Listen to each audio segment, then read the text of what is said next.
Nigger. There it is in print.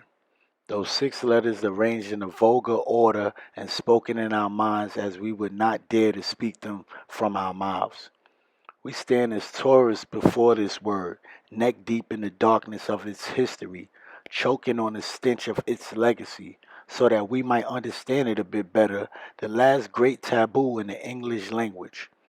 See, language is power. It is a manifestation of knowledge, and knowledge cannot be separated from the P word, power. Know what I mean? Words can never harm you, that's what they say, but what about the concept behind them? Nigger, the word, is just 6 letters derived from a Latin word for the color black that has only lived as a slur for 200 years.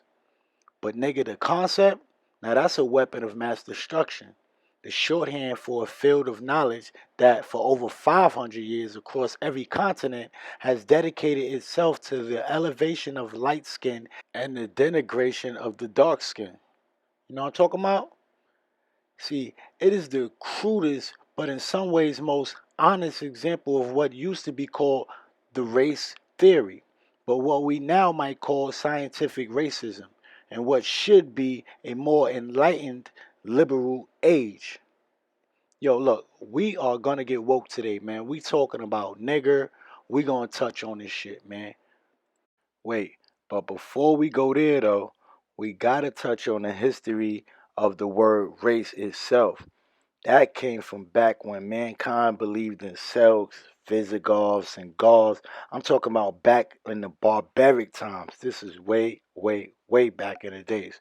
It wasn't until the Enlightenment of the Europeans mixing science with empire that they came up with the supremacy of light skin and the inferiority of dark skinned people.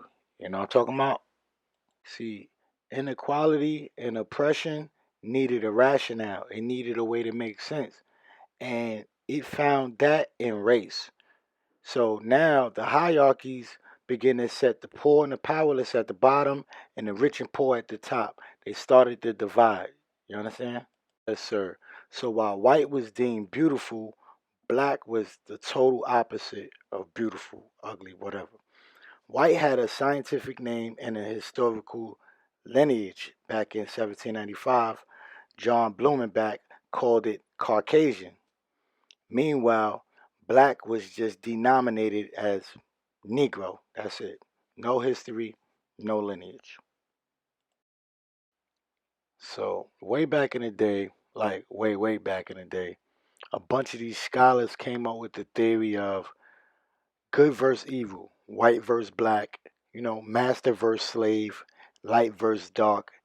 And this whole theory was called Manichaeism. Alright? So this goes back into like Illuminati times, like the God of Light and all of that. They came up with this logic and they basically built the machine of oppression that continues to be one of the most powerful systematic ways to have millions and millions of dark skinned peoples murdered, tortured, enslaved, and the bondage that we living in today. So from the slave trade all the way to South Africa, we gonna grab the word nigger. Cool. So the word nigger has been used way back in the days when Harriet Tubman was around, Lyndon B. Johnson, Richard Nixon.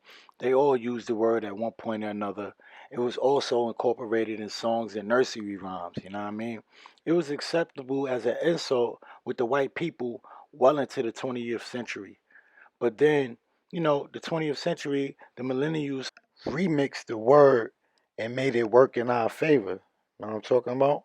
See, rappers like Nas named his whole album Nigga, and Lupe Fiasco even wrote a song about it where he was like, now white people, you can't say nigga, sorry, gotta take it back. Now black people, we're not niggas because God made us better than that. That's a fact. I don't know if that's how it go, but that's definitely the words to the song, man. Yo, straight up, man. I'm just trying to lead by example. You understand what I'm saying, man? Each one teach one. This is the Reverend Podcast. I'm your boy Jack, so you already know what's going on, y'all. Free nuke, yes sir. Till nuke free, yes sir.